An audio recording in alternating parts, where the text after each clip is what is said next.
Hello children of class 7. Today in this lesson we are going to learn about the nutrition in plants. By the end of the lesson you will be able to distinguish between the autotrophic and the heterotrophic nutrition, describe the process of photosynthesis, distinguish between the different kinds of heterotrophic nutrition in plants, and explain how the nutrients are taken from the soil and returned back to the soil. Nutrition. Every living organism requires energy to carry out different functions, and that energy we get it from the food. So the main components of food are carbohydrates, proteins, fats, vitamins, minerals and water. They are called the nutrients that are required for the growth and maintenance of our body. So, nutrition can be defined as a process by which an organism takes in the food and utilize it in order to survive. So, all the organisms require food. Plants can make their food themselves, but animals including humans cannot make their food themselves. They get it from plants or animals that eat the plants.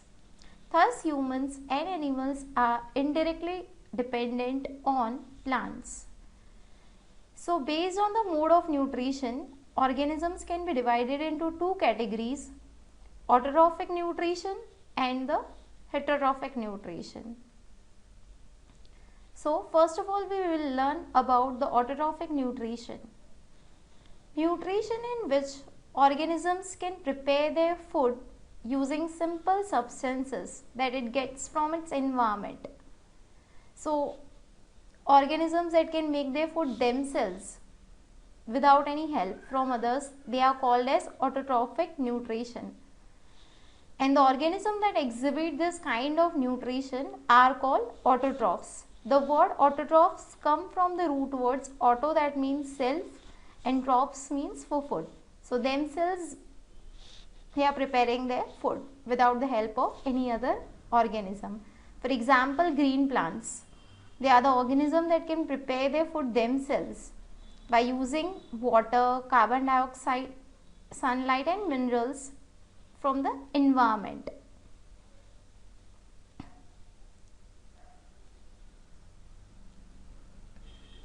So how the plants prepare their food? By the process called photosynthesis. Photosynthesis means, photo means light and synthesis means putting together. So photosynthesis is the process by which green plants prepare their own food using carbon dioxide and water in the presence of sunlight and chlorophyll.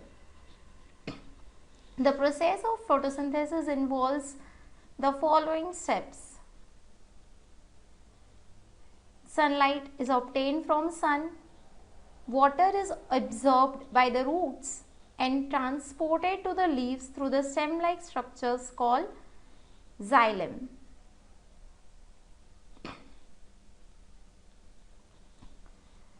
Carbon dioxide is taken through tiny pores on the lower surface of the leaf called stomata.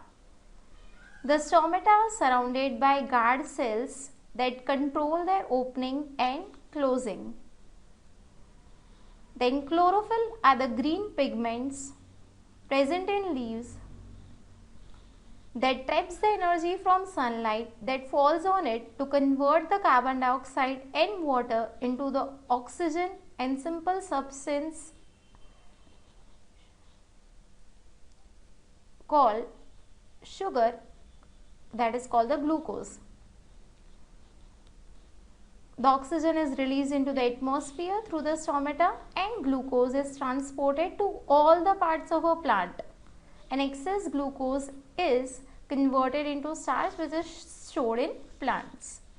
So the equation of photosynthesis can be like this, that carbon dioxide plus water in the presence of sunlight and chlorophyll gives out oxygen and the glucose. Photosynthesis takes place in leaves. So, leaf is called the food factory of plant. Importance of photosynthesis. The main importance of photosynthesis are as follows. The oxygen released after photosynthesis is used by plants and animals for their respiration. For breathing, we are using the oxygen, and it helps to maintain the balance between the oxygen and carbon dioxide in the atmosphere. Some plants store the excess glucose as starch, and when animals eat that plants, they use that starch for their life process. So herbivores are directly dependent, like zebra, they are directly dependent on plants for their food, while carnivorous and omnivorous are indirectly dependent on plants. In the next part, we will going to learn about the heterotrophic nutrition.